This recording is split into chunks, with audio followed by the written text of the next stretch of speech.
to think of the things I know I said this past week, and to know the things that I know I did, and people saw me do this last week. I am still working on this passage. And so is every other believer, because we aren't perfect. I want you to look at this next passage. We're going to spend some time with this one this morning. 1 John 3:18 and 19. Dear children, let's not merely say that we love each other. Let us show the truth by our actions. Our actions will show that we belong to the truth, so we will be confident when we stand before God. How often have the words just tumbled off your lips? I love you. But then in your next sentence, you're putting somebody down, or you're talking behind their back, you're stabbing them somehow, or you're just not there when they really need you. I'm talking to myself today, so I'm trying not to make any eye contact. I don't want you to think I know what you did, because I know some of you did some stuff. Let's not merely say that we love each other. Let us show it by truth of our actions. You know what? Words are cheap. I can say anything in the world. I can say, Denise, I'm going to write you a check for $1 million today. Yes. But it's not going to happen. Well, I can write it. You just get cash. Yeah, bing, bing, bing. Words are cheap when they aren't followed by action. Words can be beautiful when they are followed by action. You know, one of my favorite things about my job, one of my favorite things about being a minister that I get to do is weddings. Because on that day, a couple will look each other face to face and promise a whole lot of lies, right? It's the truth, or you wouldn't be laughing. And it's lies because we don't always take that commitment as seriously as we need to, right? I love Brian with all my heart. Am I always nice to him? I would try to say yes, but it's not the truth. He's not always nice either. We get grumpy. You've seen us grump at each other. And it's going to happen again, I'm sure. But I honestly can count on less than both hands how many times in 14 years we've really fought. We might bicker, we might, get on each other's nerves a little bit, but we love each other enough that we are not going to have knockout, drag down fights. He's never laid a hand on me. I've never laid a hand on him. Yes, I've thrown things because I do that. But not at him. I promise, not at him. We need to love each other. We need to love each other with commitment. We need to love each other when people are annoying the snot out of us. You know those beautiful little children you brought into this world that annoy you? You love them. I remember when Alex was born. Alex Weaver was under one of those, I call them cooking lamps. I don't know what they're really called. When the baby needs a little more help. And I remember going to the hospital and Jim walking me to the nursery, and I saw this little tiny, skinny, little tiny mound of flesh. Didn't even have looks yet, really. We didn't even know it was going to be as cute as he is. And Jim and I were talking about him, and I remember a tear dropping down Jim's face as he said to me, "Pray for my son." And I did. And every time he gets annoyed, I think of that.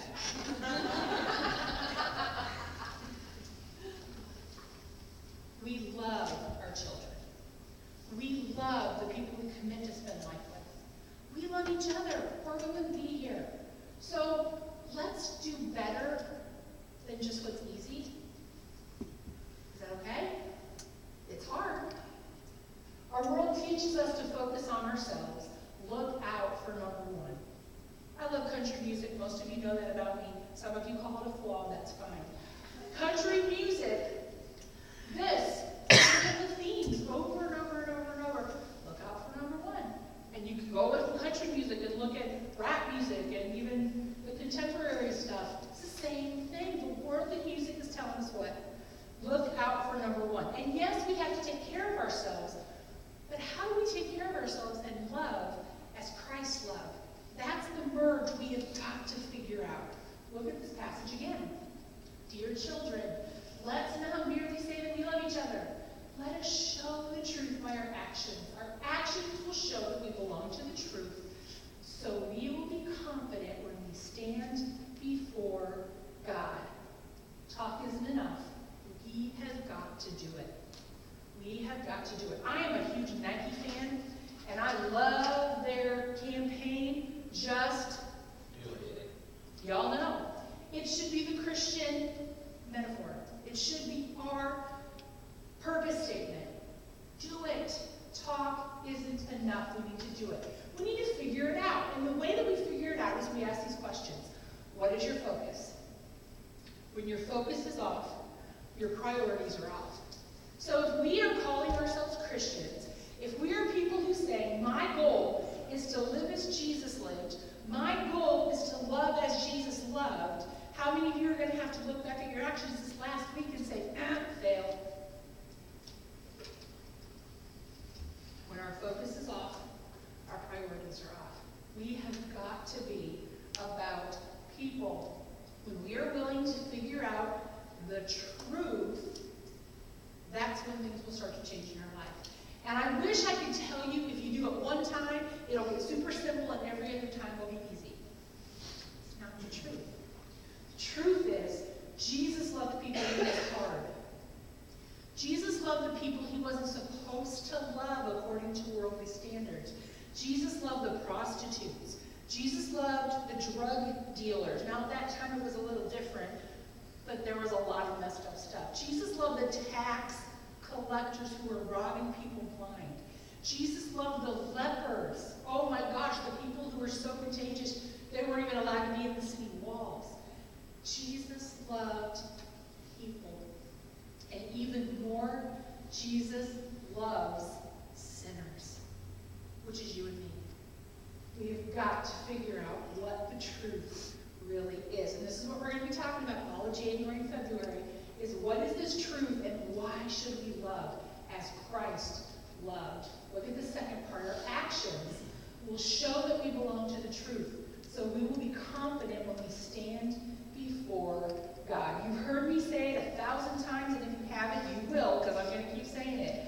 I can hardly wait for that moment when I stand before my Lord and I hear the words, well done, good and faithful servant. Now, I don't want it to happen now because I have a lot to do. I have plans. I'm not sure what his plans are completely for me, but I have a lot of things I still want to accomplish. I can hardly wait to hear those words. When we are willing to figure out the truth, when we are focused on Jesus, our priorities are in line, it has to be all about love. All about love. My sister has a friend. I'm not going to say her name. None of you know her. But just in case you would meet her at some point, I don't want any misunderstanding. This person is a mess. We ended up spending New Year's Eve at my sister's house with this person.